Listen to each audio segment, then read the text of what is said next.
Hinamak na manugang. Kabanata 151.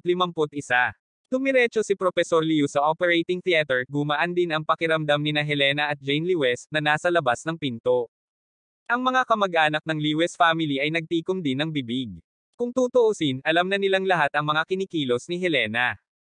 Pumayag lang si Professor Liu na gawin ito dahil kay Alex Dixon.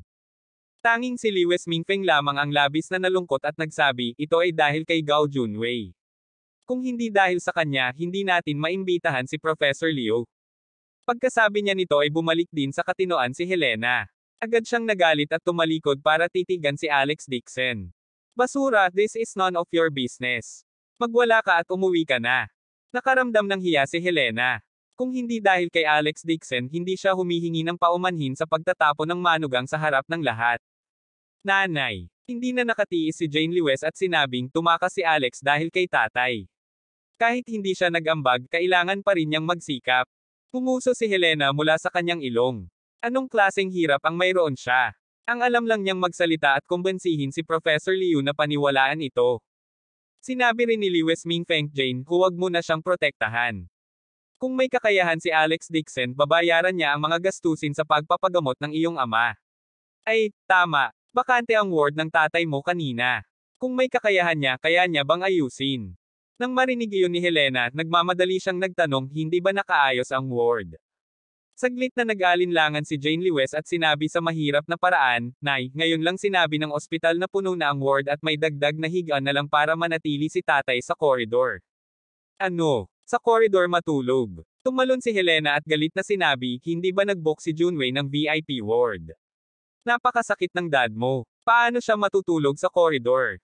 Sa oras na ito, lumabas si Gao Junwei sa elevator. Mabilis na tumakbo si Helena at sinabi sa kanya ang tungkol sa kama ng ospital. Then she said, Junwei, bilisan mo mag-ayos. May mga pumapasok at pumapasok sa koridor. Paano kung saktan mo ang tito mo?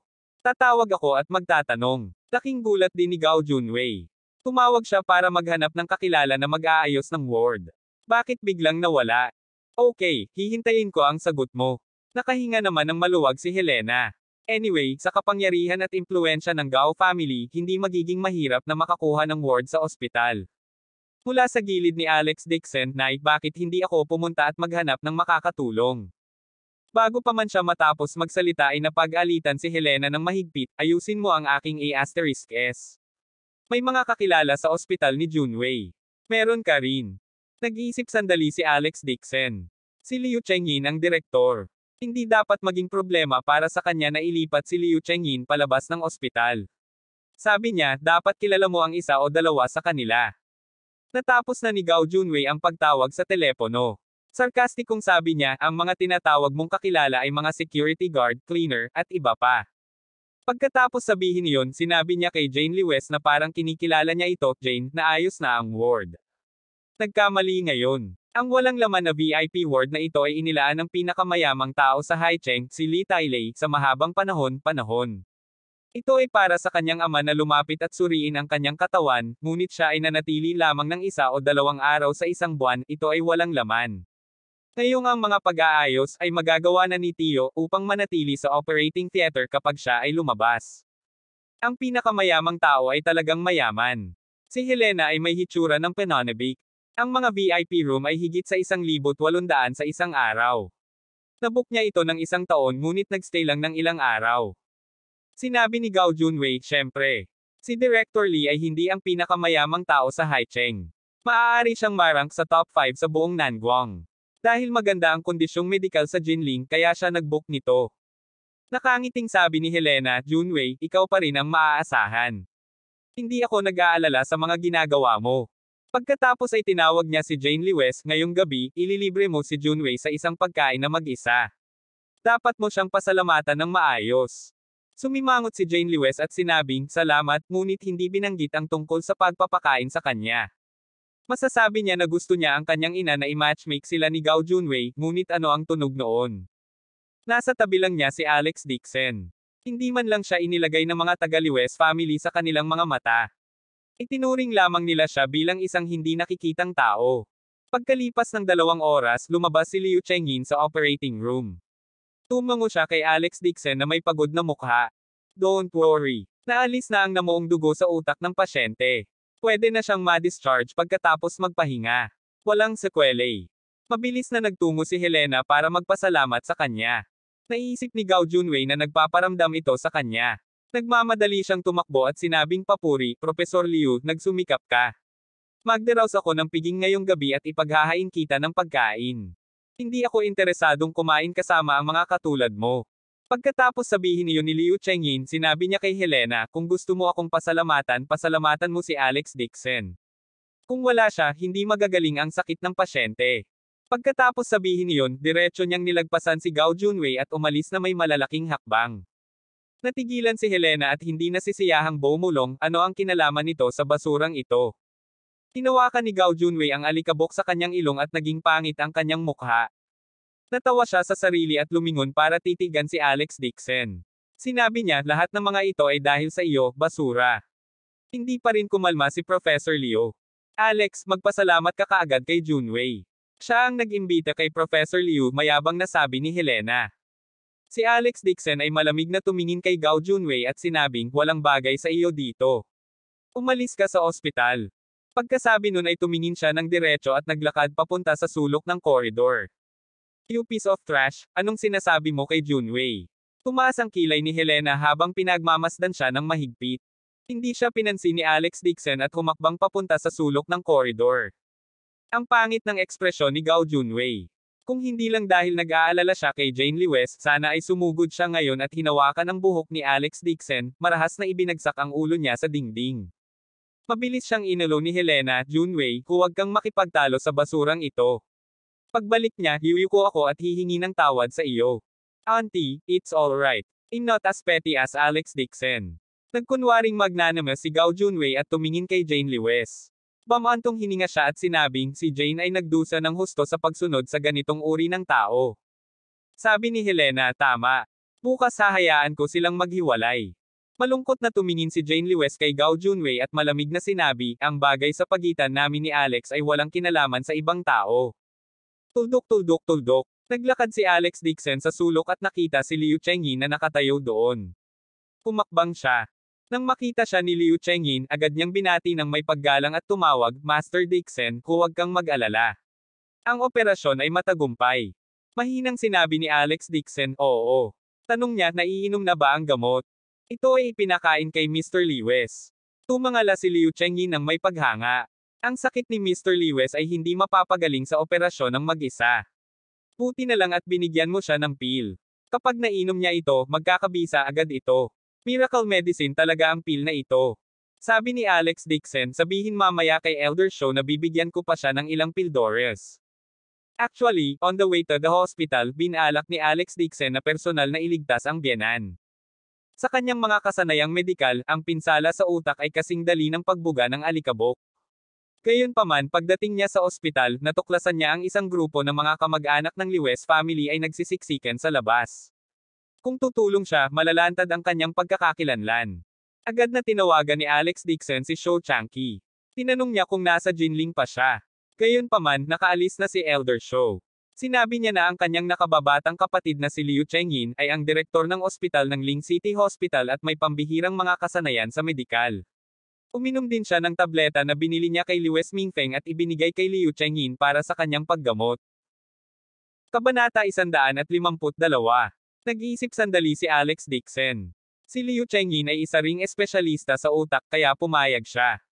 Ngunit para maging ligtas, hiniling niya kay Liu Chengyin na dalhin ang mga table task kung sakali. Hindi niya inasahan na talagang magagamit ang kanyang tableta. Master Dixon, ikaw ang tunay na doktor ng estado. Gumamit ka talaga ng maliit na tableta para maresolba ang pagdurugo ng cerebral ng pasyente. Ito ay maituturing na isang himala sa buong mundo. Napabuntong hininga si Liu Chengyin. Tinapa niya ang kanyang mga kamay at mukhang medyo nahihiya. Tumangala siya kay Alex Dixon at maingat na nagtanong, Master Dixon, pwede ba ang gamot? Nakita ni Alex Dixon ang kanyang iniisip at tumango. Oo naman, bibigyan din kita ng ilan. Talaga. Puno ng pananabik ang mukha ni Liu Chengyin. Nawalan siya ng kontrol sa sarili at hinawakan ang kamay ni Alex Dixon. Master Dixon, sabi niya. Maraming salamat. Ang pil na na-research mo ay may milestone sa kasaysayan ng TCM. Ito ay isang tunay na himala. Kung ito ay magawa ng madami, paano tayong mga TCM na papunahin ng mga banyagang bansa? Tiyak na maaabot natin ang rurok ng larangang medikal sa mundo. Umiling si Alex Dixon at sinabing, sa kasamaang palad, ang ganitong uri ng tableta ay hindi maaaring gawin ng maramihan at ako lang ang makakagawa nito. Katotohanan ang sinabi niya. Ang panggamot na formula lamang ay hindi maaaring gamitin at ito rin ay isang espesyal na paraan ng alchemy. At ang ganitong uri ng alchemy ay katulad ng walang kamatayang paglilinang. Ang paglilinang lamang at ang mga walang enerhiya sa loob ng kanilang katawan ay hindi maaaring ganapin ito. Medyo nadismaya si Liu Chengyin. Gusto niyang itulak ang TCM sa buong mundo, ngunit nasa sabik pa rin siya. Dahil naniniwala siya na hanggat nandyan si Alex Dixon, siguradong uunlad ang TCM. Si Liu Chengyin ay umatras ng 2 hakbang at taimtim na yumuko kay Alex Dixon. Master Dixon, ikaw ang liwanag ng TCM sa China. Natatakot ako kung makakalabas ng bansa ang TCM at maging sikat sa mundo ay nasa iyo na. Mabilis na sinabi ni Alex Dixon, Professor Liu, masyado kang seryoso. Hindi ako mula sa mundo ng medikal. Mapait na ngumiti si Liu Chengyin at sinabing, bagaman wala ka sa mundo ng medikal, ang iyong mga kasanayang medikal ay umabot sa tuktok. Walang pangalawang tao sa buong bansa na may napakahusay na kasanayang medikal tulad mo. Siya, na kilala bilang isang medikal na eksperto, ay hindi kahit isang ikasampu na mga kasanayang medikal ni Alex Dixon sa mga tuntunin ng mga kasanayang medikal, o kahit na mas kaunti. Kung alam ni Helena na ang tunay na nagpagaling kay Albert Lewis ay hindi siya, kundi si Alex Dixon, natakot siya na baka mabigla siya at hindi masara ang kanyang bibig. Sa pag-iisip ng shrew na iyon, umiling si Liu Chengyin at bumuntong hininga sa kanyang puso. Siya ay talagang may mga mata ngunit hindi makilala ang ginto at jade. Ang tunay na makapangyarihang tao ay nasa tabi niya, ngunit hindi niya ito makita. Tuldok. Bakit hindi pa bumabalik ang basurang ito? Naghintay ng ilang sandali si Helena at labis na hindi nasisiyahan. Don't tell me sinamantala niya ang pagkakataong makawala. Sumimangot si Jane Lewis at sinabing, Nay, sinabi mo lang kay Alex na mawala at ngayon sinabi mo na nawala siya. May prinsipyo ka pa ba? Masungit na sabi ni Helena, ayoko lang sa kanya. Sinaktan din niya ang tatay mo. It was all thanks to Junwei who invited Professor Liu to save your father. Let me tell you, if he didn't divorce you one day, hindi titigil ako sa kanya. Not to mention Alex Dixon, kahit si Helena ay nagalit nang marinig ang pangalan nito. Sa sandaling ito, isang hospital bed ang itinulak palabas ng operating theater. Si Albert Lewis ay nakahiga sa kama na may makapal na gasa na nakatekip sa kanyang ulo. Mapatla ang mukha niya at wala siyang malay. Tatay. Namula ang mga mata ni Jane Lewis at agad siyang sumugod kasama si Helena. Mabilis na pumunta si Gao Junwei para magbigay ng mga tagubilin at itinulak ang hospital bed sa VIP ward. Pinahid ni Helena ang kanyang mga luha at sinabing, Jane, tingnan mo, wala si Alex Dixon sa ganitong oras. Wala siyang pakialam sa tatay mo. Tingnan mo ulit si Junwei. Mas kamukha niya ang manugang ko.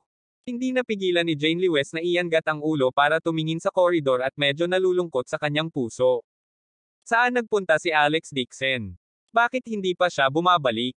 Sa sandaling ito, bumukas ang pinto ng elevator.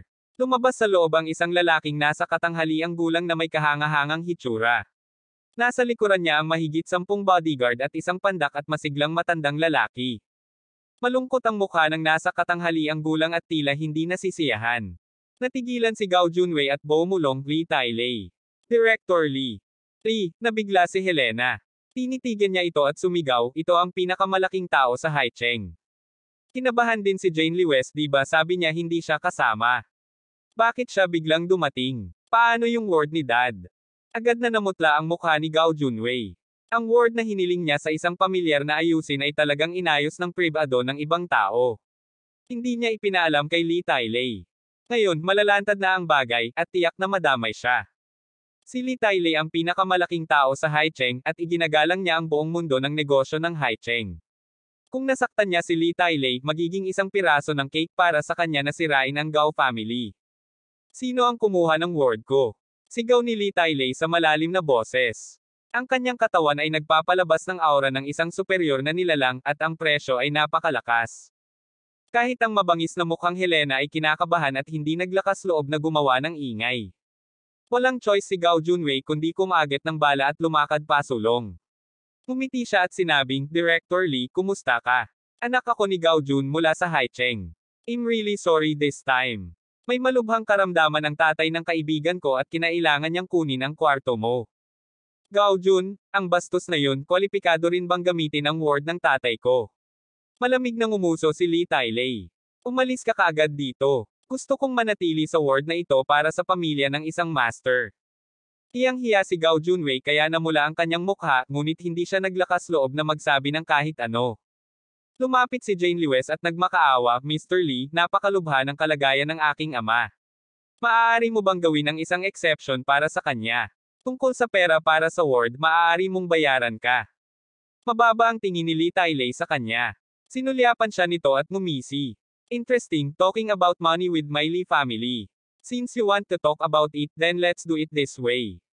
You pay 200 milyon. How about I give this word to you? 200 milyon. Nanlaki ang mga mata ni Helena at napasigaw, bina-blackmail mo ako. Ang masiglang matandang lalaki sa likod niya ay nanunuya, ang 200 milyon ay para lamang kay Director Lee para ayusin ang isang hardin. Sa tingin mo ba ay marami ito? Wei Ming, hindi mo na kailangang sabihin pa sa kanila. Itinaas ni Lee Tailei ang kanyang kamay at malamig na sinabi, nagbago na ang isip ko. Sisingilan ako ng 400 milyon para sa ward na ito. Kung hindi mo man lang maibigay sa akin ito. Kaunting pera, mahihiling ko lang sa aking mga bodyguard na itapon ang naghihingalong matandang lalaki sa ward sa labas ng bintana. Pagkasabi noon ay kumalat ang bodyguard na nakaitim sa likod niya at naglabas ng bakal na tubo sa damit niya. Tinitigan niya sila ng masama at pinalibutan sila sa lugar. Takot na takot ang mga taong nanunood mula sa koridor kaya nagtakbuhan sila. Nagtago rin ang nurse sa nurses station at hindi nang ahas na mag-stand out. Ang mga kamag-anak ng Lewis family ay hindi pa nakakita ng ganoong eksena. Lahat sila ay nagtatago sa malayo. Nagtago rin si Lewis Mingfeng sa isang sulok at hindi naglakas loob na gumawa ng ingay. Galit na galit si Jane Lewis kaya namula ang kanyang magandang mukha. Kinagat niya ang kanyang mga ngipin at kinuha ang kanyang telepono, naghahanda na tumawag sa pulisya. Ngunit nang ilabas niya ang kanyang telepono, inagaw iyon ng isang bodyguard na nakaitim at marahas na hinaampas sa dingding. Agad na nagkapira-piraso ang telepono. Nang inag ang buong katawan ni Jane Lewis. Hindi pa siya nakakita ng ganoong di makatuwirang tao. Natigilan din si Gao Junwei at nanginginig ang puso sa takot. Ito ay si Lee Tailei na nagagalit. Ang pinakamalaking tao sa Haicheng ay hindi dumating ng walang kabuluhan. Bukod sa pagkakaroon ng pera at kapangyarihan, itong si Lee Tailei ay parang underground boss sa Haicheng. Gaano man karaming pera ang taglay niya, gaano man kataas ang kanyang katayuan, hindi siya magkakaroon ng magandang wakas sa Haicheng. Kabanata 153. May isang dayuhang kapangyarihan, gusto niyang patayin si Lee Tailei dahil miyembro ng Jing City ang kanyang ama. Pagkatapos niyang marinig ang tungkol sa mga ginawa ni Lee Tailei, gusto niya itong patayin para bigyang babala ang iba. Noong araw na iyon, nakahanap siya ng dahilan para ipasarado ang kumpanya ni Lee Tailei at hinintay si Lee Tailei na magkusa para humingi ng tawad. Pero sinong mag-aakala na wala pang 3 araw ay luluutang ang bangkay niya sa ilog na hindi mabilang ang mga sugat sa katawan. Matagal nang nag-imbestiga ang mga kinauukulang departamento at pinag-isipan na malaman nila na siya ay nakainom at sumugod sa ilog. Gayunpaman, sa bilog ng mga maimpluwensyang tao sa Haicheng, mayroong isang balita na hindi alam kung ito ay totoo o mali. Nalaman nila na si Lee Tailei ang may kagagawan nito. Mula ngayon, ang unang bagay na gagawin ng mga maimpluwensyang tao ng Haicheng pagdating nila sa Haicheng ay ang magalang na pumunta sa Lee family at bumisita sa pantalan upang imbitahan sila sa tsaa. Hindi nila kayang saktan ang mga maimpluwensyang tao at ang Gao family ay hindi rin ang ahas na saktan sila.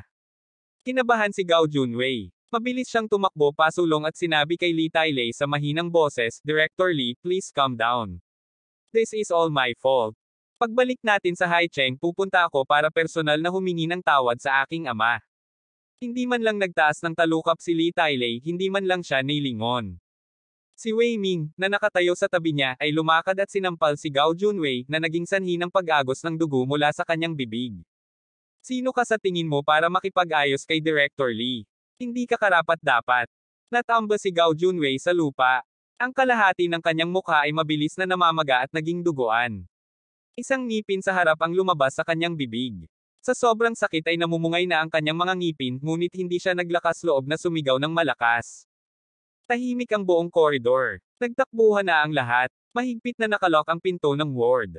Lahat sila ay natatakot na masangkot sa gulo. Sa sobrang galit ni Jane Lewis ay nanginginig ang buong katawan. Tinuro niya ang ilong nito at malakas na sinabi, masyado kayong mayabang. May batas tayo. Paano siya ang pinakamamahal na tao sa Haicheng? Isa ka lang ulo ng mga manloloko. Hindi mo kayang bayaran ang salitang pinakamayaman na tao. Jane. Gusto siyang pigilan ni Gao Junwei, ngunit huli na ang lahat. Sa sobrang takot niya ay bumagsak siya sa lupa. Nililigawan niya si kamatayan. Maging ang mga maimpluwensyang tao ng Jing City ay hindi nang ahas na sumigaw sa harap ni Li Tailei. Tinuro talaga ni Jane Lewis ang ilong ni Li Tailei at pinagalitan siya. Nakataas lang ang ulo niya at pinaglalaroan ang buhay niya. Hehe. 2 beses na tumakhim si Li Tailei at casual na iwinagayway ang kanyang kamay sa kanyang likuran. You have guts, throw her down from upstairs. Pagkasabi nun ay inutusan niya si Wei Ming. Pumunta ka at maghanda ng 10 milyon. Pagdating ng panahon, bayaran mo siya ng pera para sa kanyang buhay. Pretuhin mo lang ito bilang natatalo ako sa isang laro ng baraha.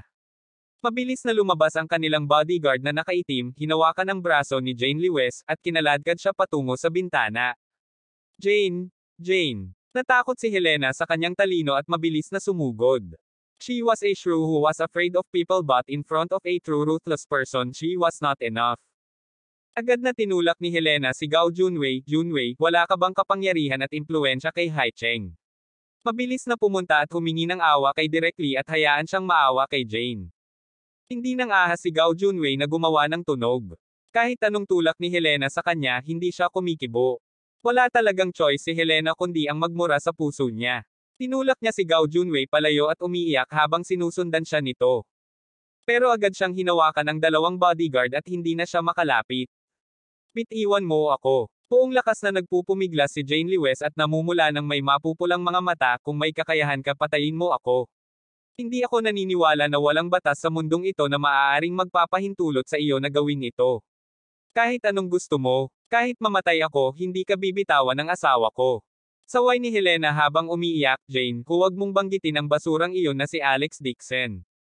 Kung may kaunting kakayahan man siya, mabubuli ka pa ba? Alex Dixon. Biglang nagbago ang ekspresyon ni Li Tailei, at nagtanong, ang asawa mo. Alex Dixon ba ang pangalan niya? Jane Lewis gritted her teeth and said, so what if he is? Napabuntong hininga si Li Tailei at biglang natigilan. Nakita niya ang ugali ni Helena kay Gao Junwei at naisip niya na siya ang kanyang manugang.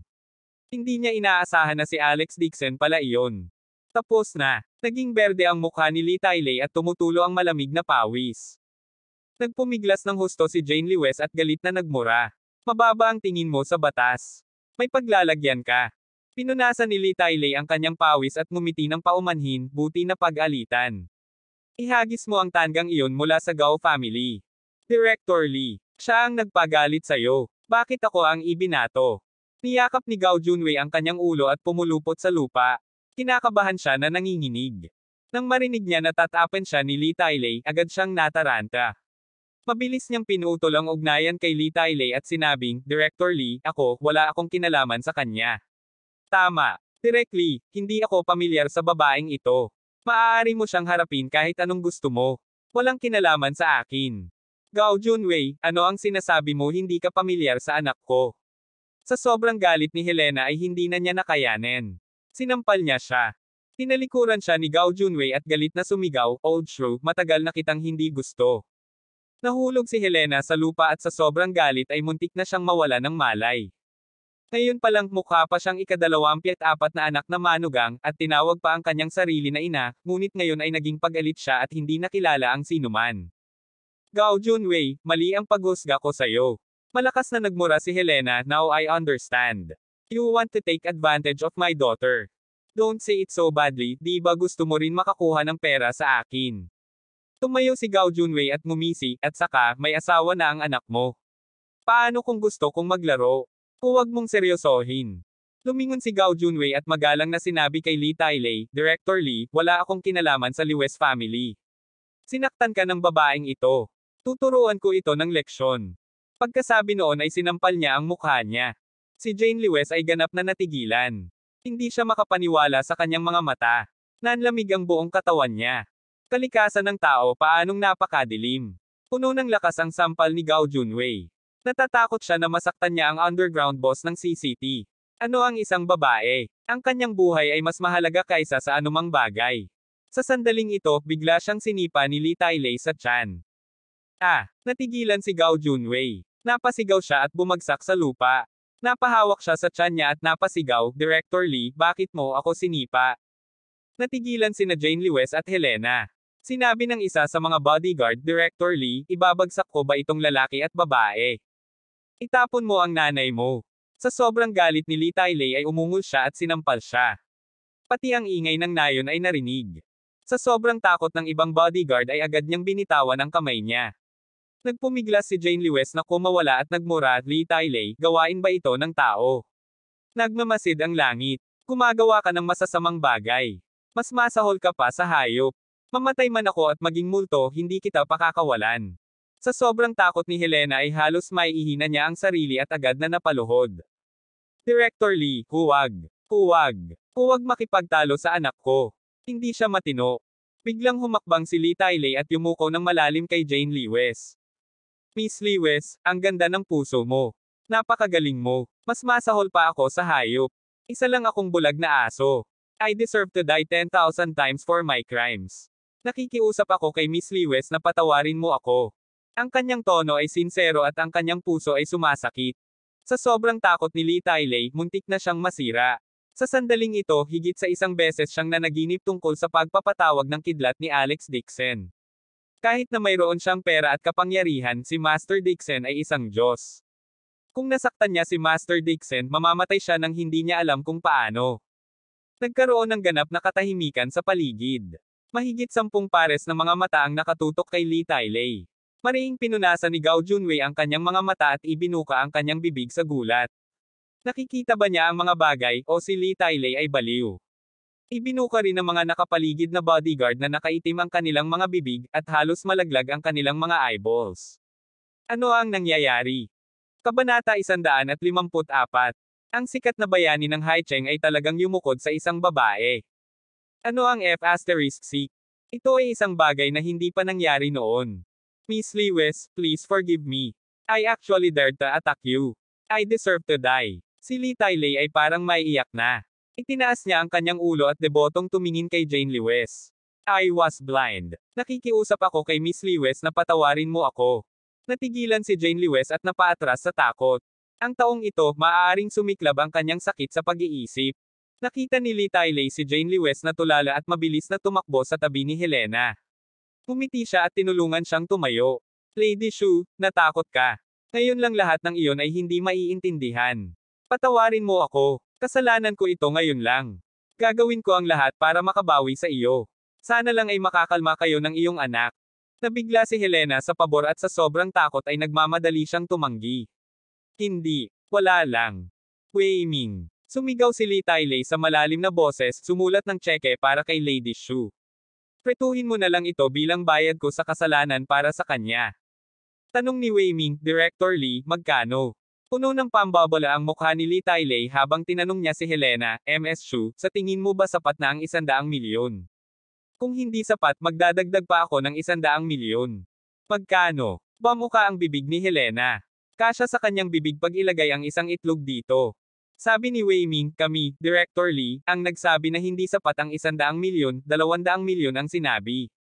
Oo, lahat ay nakasalalay sa kasiyahan ni Lady Shu. Nagmamadaling tumango si Li Tailei at ngumiti ng paumanhin. Lady Shu, ano sa tingin mo? Sorry talaga sa nangyari kanina, patawarin mo ako. Nagsulat na si Wei Ming ng 200 milyong tseke at ibinigay ito kay Li Tailei para lagdaan. Hindi man lang ito nilingon ni Li Tailei. Diretsong pinirmahan niya ito at iniabot gamit ang 2 kamay. Magalang niyang inabot ito kay Helena. Huminga ng malalim si Helena at tinitigan ang tseke na nasa harapan niya. Bumibilis ang tibok ng puso niya. 200 milyon. Ito ay isang tunay na 200 milyon. Napakaraming pera. Hindi pa siya nakakita ng ganoong bagay sa kanyang buhay. Mabilis na ibinaba ni Li Tailei ang isa pang kwintas mula sa kanyang leeg at ibinigay ito kay Helena na may nakakunot na ekspresyon. Ito ay isang lumang pit ice type na jade tissue. Ito ay may nakabaon na 30 carats ng pink na brilyante. Hindi ito mahal, mga 60 milyon yuan lamang. Ang ganitong uri ng maliit na regalo ay talagang hindi karapat-dapat kay Lady Shu. Gusto ko lang ipahayag ang paghingi ko ng tawad. Please calm down. Huwag kang makipagtawaran sa mga tulad ko. Tumingin si Helena sa tseke at saka tumingin sa jade diamond necklace. Sa sobrang tuwa niya ay bumuka at sumara ang ilong niya. Sabi niya, ito, para sa akin talaga ito. Oo. Ngumiti si Li Tailei at tumango. Nakikiusap ako kay Lady Shu na patawarin ako. Itong pera, itong malaking brilyante. Nagningning ang mga mata ni Helena. Nakalimutan na niya ang nangyari kanina. Inabot niya ang kanyang kamay para kunin ang tseke. Ibigay mo sa akin. Gao Junwei, na nasa lupa, ay ganap na natigilan. Hindi niya maintindihan ang tagpong ito. Akmang kukunin na ni Helena ang tseke, may biglang nagunat na kamay sa gilid at kinuha ang tseke. Tumangala si Helena at agad na sumigaw, Jane, ibigay mo sa akin ang tseke. Isang malamig na tingin ang ibinigay ni Jane Lewes. Sinulyapan niya si Li Tailei at pinunit ang tseke sa kalahati. Sinabi niya, Mr. Lee, ano ang ibig mong sabihin dito? Ang pera ko. Agad na napasigaw si Helena sa sakit. Mabilis na sinabi ni Li Tailei, Miss Lewes, it was all a misunderstanding. Akala ko kasama mo si Gao Junwei. Nagsisi siya ng sobra. Nabalitaan niyang na-hospital si Alex Dixon kaya agad siyang sumugod para purihin siya. Gayunpaman, hindi niya inaasahan na ang pagsuyo ay mapupunta sa mga binti ng kabayo.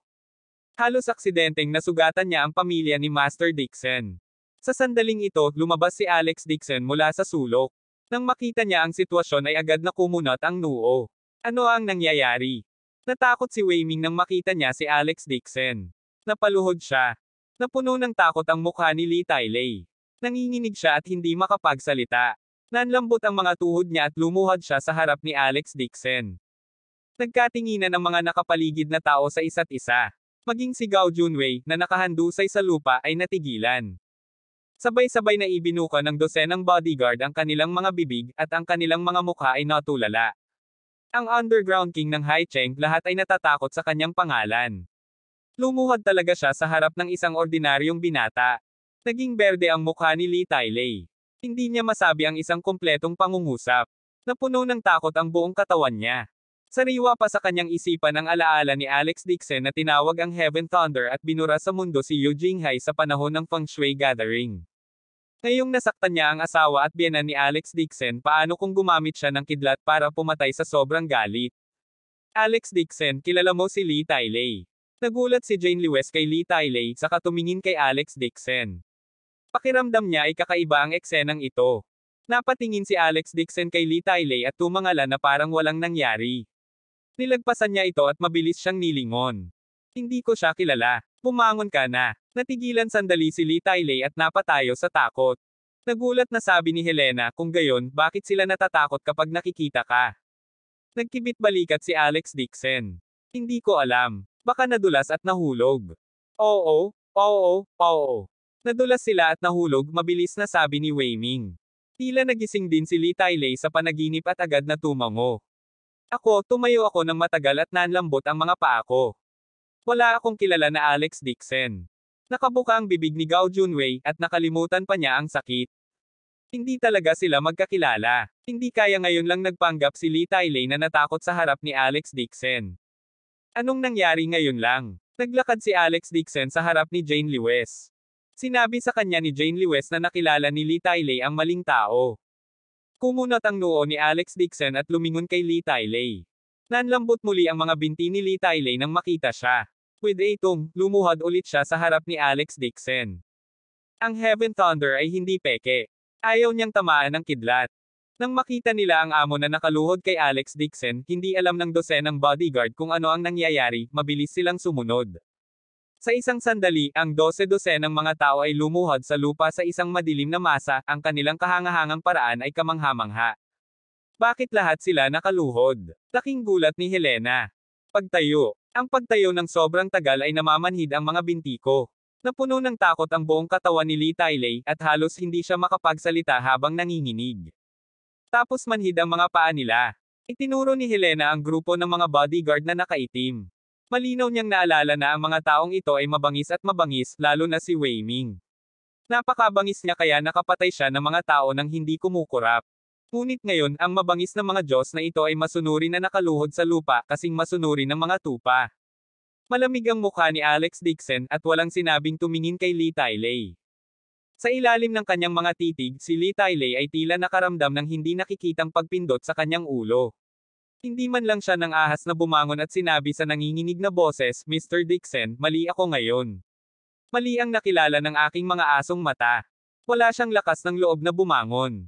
Sobrang pinagsisihan niya ito. Napakunot ang noo ni Jane Lee West at sinabi kay Alex Dixon, nagsorry na si Director Lee. Maliit na bagay lang. Buti na lang naayos na ang hindi pagkakaunawaan. At saka tayo naman talaga ang nagkamali noong una. Nang hindi ipinaalam kay Director Lee, kinuha namin ang kanyang ward.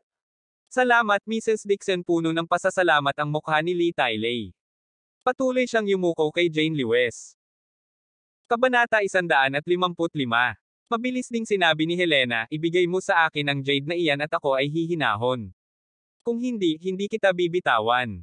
Hindi na hinintay ni Lee Tiley na tanggapin niya ang regalo at mabilis na hinayaan ni Wei Ming na ibigay ang jade pendant. Tinanggap ito ni Helena at agad na nagliwanag sa tuwa. Director Lee, misunderstanding lang yan kanina. Don't worry, I am a magnanimous person. Hindi ko talaga isa puso. Ang piraso ng jade na ito ay walang 60 milyon. Hindi pa banggitin ang galit ngayon ni Lee Tiley kahit naiunat niya ang kanyang mukha at makatanggap ng ilang malalaking sampal, hindi magdadalawang isip si Helena na gantihan siya. Nang marinig nilang dalawa ang sinabi nito, bahagya namang tumango si Alex Dixon. Sige, tumayo ka na dyan. Same place lang yan, pero pwede ka pang madapan ng 2 beses, nasa sayo na yan. Tumayo si Lee Tiley na may takot. Basang-basa ang kanyang katawan sa malamig na pawis. Tumabi siya habang nakababa ang mga kamay. Sinabi ni Jane Lee West kay Alex Dixon, Alex, na-occupy na rin ang huling ward. Kailangan pang lumipat ni tatay sa ibang ward. Huwag kang mag-aksaya pa ng oras sa kanila. Hindi na kailangang magbago. Mabilis na sinabi ni Lee Tiley, Mr. Lee West will stay in my ward. He can stay as long as he wants. Nagulat na sabi ni Jane Lee West, hindi ba gustong manatili ng isang kaibigan mo? Hindi na kailangan. Mabilis na tumingin si Lee Tiley kay Alex Dixon at ngumiti ng paumanhin, Mr. Lee West is seriously ill, ang kaibigan ko ay may maliit na sugat lang. Na-offend ko kayo ngayon, just treat it as may kabayaran. Hinawakan ni Helena ang jade at pinasok pa ito sa kanyang bibig at ilang kagat. Puno ng ngiti ang mukha niya. Ito ay isang tunay na jade. Higit sa 60 milyon. Ang atensyon ng lahat ay kay Alex Dixon. Tahimik na yumuko si Gao Junwei at naghanda para tumakas. Nakita ito ni Helena at agad na nagmura, hoy ikaw, saan mo gustong tumakbo? Kanina lang muntik mo nang patayin ang anak ko. Buti na lang matalino ako at hindi naloko sa mga mabulaklak mong salita. Naglakas loob ka pang tumakas. Hulihin mo siya. Umungol si Lee Tiley. Para siyang duwag sa harap ni Alex Dixon, ngunit sa harap ni Gao Junwei, hindi man lang siya nag-abalang tingnan ang bagay na ito. Malakas na humakbang pasulong si Wei Ming at binuhat si Gao Junwei na parang may dalang manok. Director Lee, ano ang dapat nating gawin sa batang ito? Hindi nang ahas si Lee Tiley na magdesisyon sa harap ni Alex Dixon. Tumingin siya kay Alex Dixon na may nagtatanong na tingin. Malumanay na sinabi ni Alex Dixon, you can do whatever you want. Naramdaman ni Lee Tiley ang pananakit ng ulo. Na-offend na niya si Master Dixon kanina. Paano kung magulo siya ngayon? Bigla siyang nagkaroon ng ideya at mabilis na sinabi kay Helena sa isang papuri, Sister Shu, ipapaubaya ko sa iyo ang batang ito upang harapin. Ano sa palagay mo? Hahayaan kitang kumalma. Maaari mo siyang saktan kahit anong gusto mo. Haharapin ko ang lahat ng kahihinatnan. Wala akong pakialam sa Gao family sa Haicheng. Hindi maglalakas loob si Gao Jun na magbitaw ng salita sa harapan ko kapag nakikipag-usap sa maliit na batang ito. Ganoon ba? Naningkit ang mata ni Helena sa galit. Nang maalala niya ang mga salita ni Gao Junwei, itinaas niya ang kanyang manggas at mabangis na naglakad papunta kay Gao Junwei, pagkatapos ay binigyan niya ito ng isang malakas na sampal sa kanyang tainga. Isang malakas na sampal ang natanggap ni Gao Junwei sa kanyang mukha. Napakasakit na ibinuka niya ang kanyang mga ngipin at bamuka ang kanyang bibig. Humingi siya ng awa, tita, ako po, nabulag ako ngayon lang po. Magulo po kasi ang ulo ko. Alam ko na pong mali ako. Let me go this time. I will buy you a big golden bracelet to apologize to you kapag nakauwi na ako. Sa tingin mo maniniwala ako sa iyo, isa kang aso. Ipinakita ni Helena ang kanyang bangis. Bumukas mula kaliwa pa kanan ang dalawang palad niya na kasing laki ng pamaypay ng dahon ng palma. Kinawayan niya ang mukha ni Gao Junwei ng buong lakas. Ang gintong pulse areas ay wala. May hawak siyang jade pendant na halos mahigit 60 milyon. Paano niya nagustuhan ang gintong pulse areas? Sa labas ng tahimik na ward patuloy na umalangaw-ngaw ang tunog ng sampal. Ang lakas ng pakikipaglaban na ito ay nagpapaling ng ulo ni Alex Dixon. Mukhang magaan pa ang paghampas ni Helena kay Professor Liu ng Wallace. Mahigit 5 beses siyang sinampal ni Helena. Sa sobrang pagod ay kinakapos na siya ng hininga. Namamaga ang pisngi ni Gao Junwei sa sampal. Tumudugo ang ilong niya at nawawala ang isa niyang ngipin. Patuloy siyang sumisigaw at humihingi ng awa. Tita, nagkamali ako. Jane, nakikiusap ako, huwag mo akong hayaang saktan ni tita. Kapag sinaktan mo ulit ako, papatayin kita. Sumimangot si Jane Lewes at sinabing, Nay, kalimutan mo na. Noon lang tumigil si Helena at mabangis na sinabi, wait to think na halos mawala na ako sa isip ko at gusto kitang i-recruit bilang manugang ko. Nang makitang galit si Helena, inutusan ni Li Tailei si Wei Ming na kaladkarin si Gao Junwei palayo. Natahimik na ang lugar na ito at gusto pa niyang ilabas ang galit sa lalaking ito. Nang inag ang buong katawan ni Gao Junwei. Kung mahulog siya sa mga kamay ni Li Tailei, mawawalan siya ng layer ng balat kahit na hindi siya mamatay. Nagmamadali siyang sumigaw ng ligaw. Jane, iligtas mo ako. Huwag mong hayaang maaga ako ni Li Tailei. Nagkamali ako. Nagkamali talaga ako. Para sa kapakanan ng iyong ama, iligtas mo ang aking buhay. Luluhod ako sa iyo. Umalangaw-ngaw sa buong koridor ang kanyang mga hiyawan na naghihiwalay sa kanyang puso at baga. Nasaksihan din ni Jane Lewes ang paraan ni Li Tailei.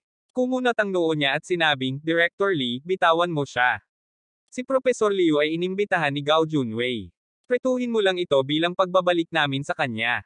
Wala tayong utang sa isa't isa. Pagkatapos sabihin iyon, sinabi niya kay Gao Junwei, mula ngayon, ayaw na kitang makitang muli. Si Li Tailei ay hindi nang ahas na gumawa ng desisyon. Ginamit niya ang kanyang mga mata para makaawa kay Alex Dixon. Umiling si Alex Dixon sa kanyang puso. Napakabait pa rin ng kanyang asawa, ngunit hindi niya alam na inimbitahan niya si Liu Chengyin. Malamig na sabi niya, lumabas ka sa Jinling. Kung hahakbang ka pa, hindi kita mapapatawad. Ihulog mo siya. Malamig na sigaw ni Li Tailei. Agad na binuhat ng kanilang bodyguard si Gao Junwei at itinapon sa bintana. Agad na napasigaw si Gao Junwei sa takot. Isang malaking halaga ng mainit na ihi ang umagos mula sa kanyang pantalon. Ito ay lubhang mabaho.